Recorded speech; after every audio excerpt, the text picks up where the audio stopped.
बोल दिया, यहाँ वहाँ मुंह मारने से अच्छा है, यहाँ वहाँ गलत कार्य करने से अच्छा है। जैनागम कहता है कि आप क्या विवाह की जो पद्धति है उसको विवाह कीजिए, और विवाह करके जो है श्रावक धर्म का पालन कीजिए, स्वदार संतोष व्रत का पालन कीजिए, अच्छा है। अब उसमें हो सकता है यदि भाई आपका कर्म को उदय आए, पति खत्म हो गया।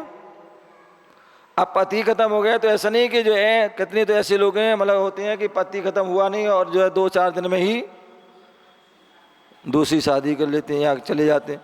तो ऐसा जो है उचित नहीं है।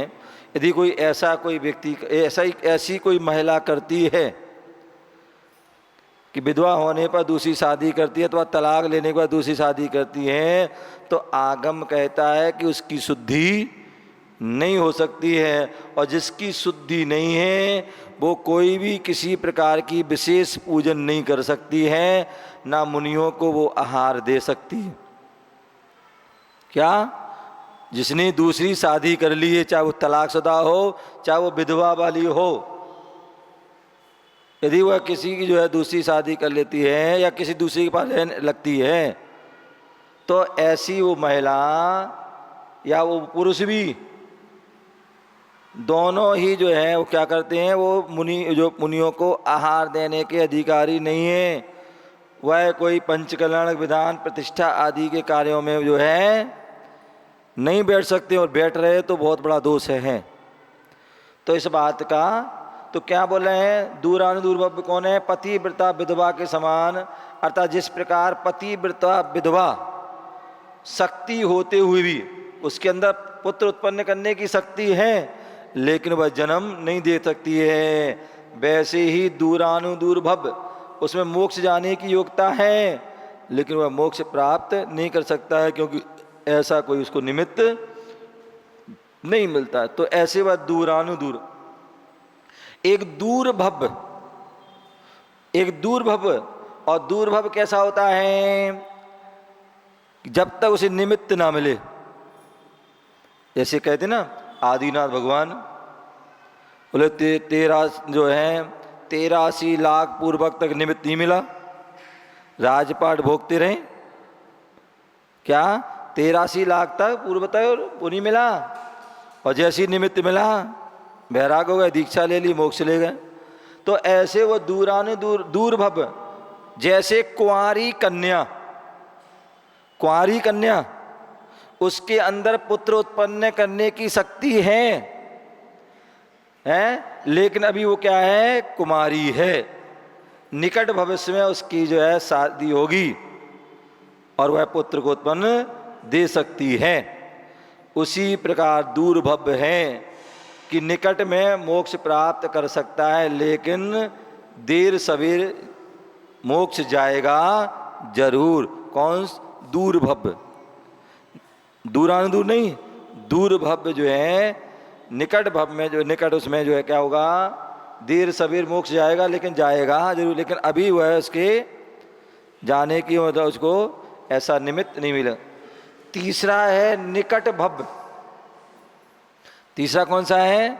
निकट भव है, और निकट भव है सदवा स्त्री। सदवा स्त्री जो पति सहित है, शादी हुई और शादी के बाद पति पत्नी दोनों हैं, और दोनों ने अपनी क्रिया करी, और उससे जो है कालांतर में क्या हो गया? वह पुत्र उत्पन्न हो गया। तो निकट जो है भव सदवा पति सहित स्त्री के समान है, अर्थात जिस प्रकार सदवा स्त्री निकट भविष्य में पुत्र को जन्म देगी, उसी प्रकार निकट भव जो है वह भी अति अल्पकाल में, क्या? अति अल्पकाल में वह भी दीक्षा लेगा, बैराग होगा, दीक्षा लेगा, तपस्या करेगा और मोक्ष को प्राप्त कर लेगा। कौन? निकट भव। तो 3 प्रकार के भव बताएं, एक जो है निकट भव, एक दूर भव और एक दूरानुदूर भव। तो निकट भव को मोक्ष हो सकता है, और दूर भव को भी एक ना एक दिन अवश्य उसको मोक्ष हो जाएगा, लेकिन दूरानुदूर भव को मोक्ष होने वाला नहीं है। बोले अभव्य जीव कैसा है? जब यहाँ पर तीनों प्रकार के भव्य का जो है, भव्य का उदाहरण दे दिया, तो अब अभव्य जीव कौन है? तो बोले अभव्य जीव जो है बांझ स्त्री के समान है। क्या है? अभव्य जीव बांझ स्त्री के समान है। अर्थात जिस प्रकार बांझ स्त्री पुत्र को उत्पन्न नहीं दे सकती, क्या उसके अंदर है जो है, क्योंकि वो योग्यता नहीं है, पति भी है, शादी भी हो गई है, लेकिन फिर भी वह पुत्र को उत्पन्न नहीं दे सकती है। उसी प्रकार अभव्य जीव भी कभी मोक्ष, कितना भी जो है मुनि गुरु मिल जाए हैं, और कितने बार तो मुनि भी बन जाता है। अपन पढ़ते ना 6 ढाला में, मुनि व्रत धार अनंत बार ग्रेबक उपजावे, पे निज आत्म ज्ञान बिना नालिश न पावे। ये क्या है? एक किस अपेक्षा से? बोले मुनि व्रत धार अनंत बार, मुनि व्रत को अनंत बार धारण कर रहा है और ग्रेबक तक जा रहा है, फिर आ रहा है, फिर जा रहा है, लेकिन फिर भी मोक्ष नहीं हो रहा है, क्योंकि वो अभव्य जीव है। क्या है?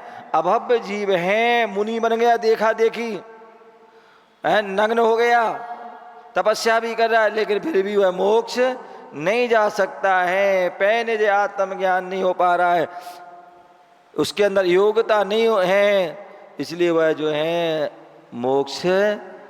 तो इसी प्रकार अभव्य जीव होते हैं कि देखा देखी में मुनि बन गए, कपड़े उतार दिए हैं, हो सकता है किताब में पढ़ ली, ज्ञान भी हो गए हम, लेकिन श्रद्धा नहीं है, आत्मस्वरूप की जो है उपलब्धि नहीं प्राप्त हुई, हो नहीं पाएगी, ना हो भी होगी।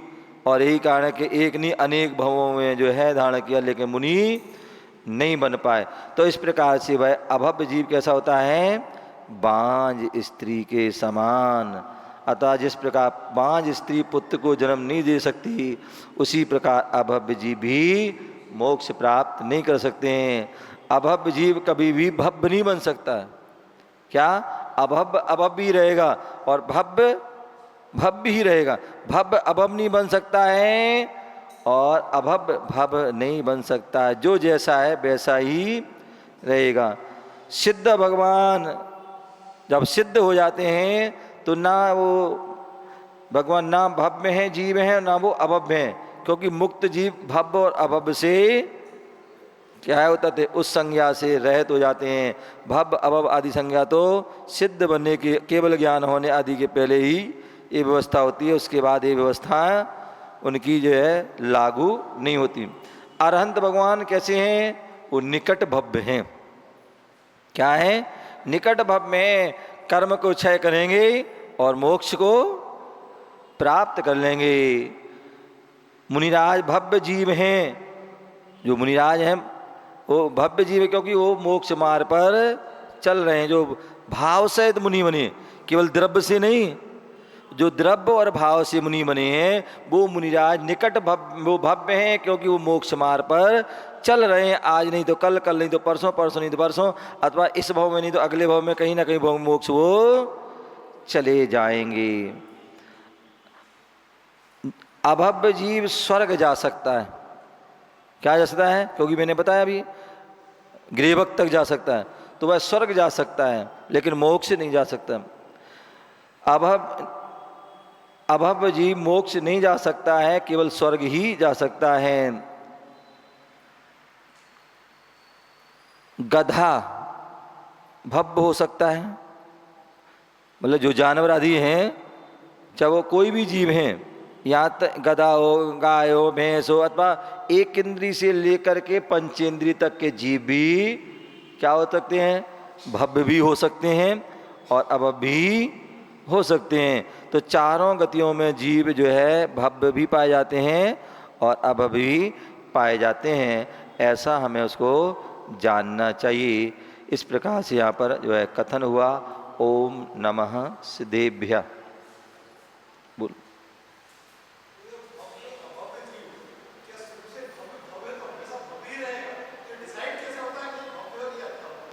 ये तो देखो ऐसा है, ये तो सामान्यतः हम जैसे कोई व्यक्ति देखते ना, कोई व्यक्ति हैं, मान लो ये व्यक्ति हैं, व्रत नहीं धारण कर पा रहे हैं, धर्म के प्रति लगाव नहीं है, मुनियों के पास जाते नहीं हैं, तो ऐसे जो है जीव, और एक दूसरा व्यक्ति सब कुछ कर रहा है, तो हम क्या कहेंगे?